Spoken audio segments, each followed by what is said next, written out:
Picture this. You get up in the morning and grab a quick breakfast. You're trying to be good, healthier, maybe lose weight. So you grab a piece of whole grain toast, some low sugar jam, black coffee, and you're on your way. You go about your day and soon you're feeling tired and sluggish and you're starting to feel that rumbling in your stomach. But you only just ate, so you push on for a little longer until lunch comes around and you're starving.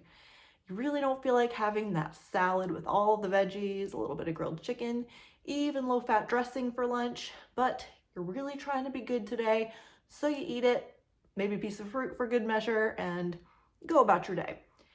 By afternoon, you're really feeling the slump, low in energy, and again, really hungry.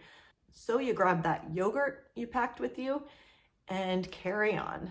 By the end of the day, it's dinner time, you're hungry. The last thing you want to do is cook. You could do takeout, but again, you're trying to stay with the plan, so you grab and heat up that low-calorie frozen meal, which hardly makes a dent in your hunger. And before you know it, you're rummaging through the cabinet, the pantry, the fridge, hoping that you left some satisfying food for yourself before you went on this diet.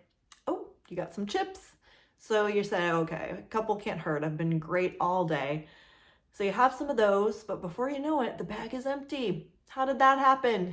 You're at like a bottomless pit. Later that day, you sit down, try and relax, watch a good show, and you think about that ice cream you saw in the freezer and think, well, I already messed up with chips, so why not enjoy myself?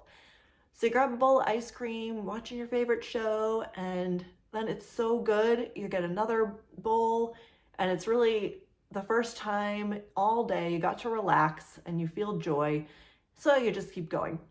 And by the end of the night, you're feeling stuffed and so disappointed with yourself. You feel like a failure. How did you let this happen again? So you realize tomorrow's a fresh start, so you do the same thing the next day. And the same thing happens the next evening. And you feel out of control. Why can't you just eat like a normal person and control your appetite? Does this sound familiar? Welcome to A Route to Soul Nourishment, where we talk about healing your relationship with food and body. Now, I've heard this scenario hundreds of times from my clients. I've even experienced it myself, and it's far too common. But let me just tell you that your body is not betraying you. It's not your fault, and there is nothing wrong with you. I repeat, there's nothing wrong with you. Your body is trying to keep you safe, and we're going to run through this scenario again, but through a physiological lens. Well, let's go back to that breakfast you had in the morning. Maybe it was some toast, some cereal, even maybe a green juice, and you feel tired and hungry a couple hours later. Why?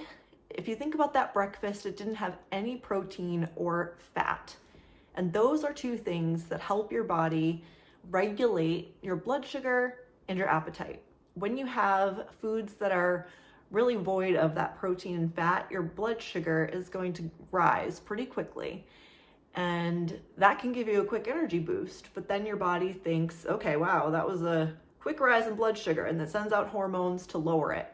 But sometimes it overshoots and you end up getting a lower blood sugar level, which makes you feel really tired and guess what? Hungry.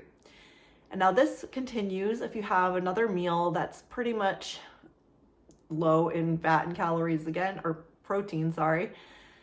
You're going to go through the same cycle all day long. So you're going to be on this roller coaster up and down, up and down. And by the end of the day, you're going to feel so tired and hungry that you end up binging on junk food, usually things that are high in fat, because your body is craving that. It's been deprived. So this is really your body trying to do its job. And when it thinks there's not that much food or fat around, it wants you to stock up while you can. So even if your food was low in calories, it's really not going to help you with your long-term goals if you don't include a balance with your meals. Now, this type of low-calorie, low-fat eating was pretty much the way diets were set up for a long time in the past. It is starting to get a little better, but there are still issues with balance these days. But if you were somebody who grew up with that kind of thinking, you might think this whole time that you're the failure when really the diet set you up for failure. It was the diet itself that was a failure. The solution is aiming for a balance at each meal, including protein and fat. So don't be afraid of fat. There are plenty of healthy fats that actually help your health instead of harming your health. Things like avocado, nuts, and olive oil, and including fat actually helps your body absorb more nutrients from your food. And it also keeps your skin and hair healthy. And protein is essential for everything in the body. So you need to include that protein because it's also going to stabilize your blood sugar and your appetite. If you relate to this story, try experimenting with adding some balance into your meals and let me know in the comments what you find out. So if you want some more tips like this, then take the free quiz linked in the description below to find out what stage of nourishment you're on and get a couple emails a month from me. See you next time.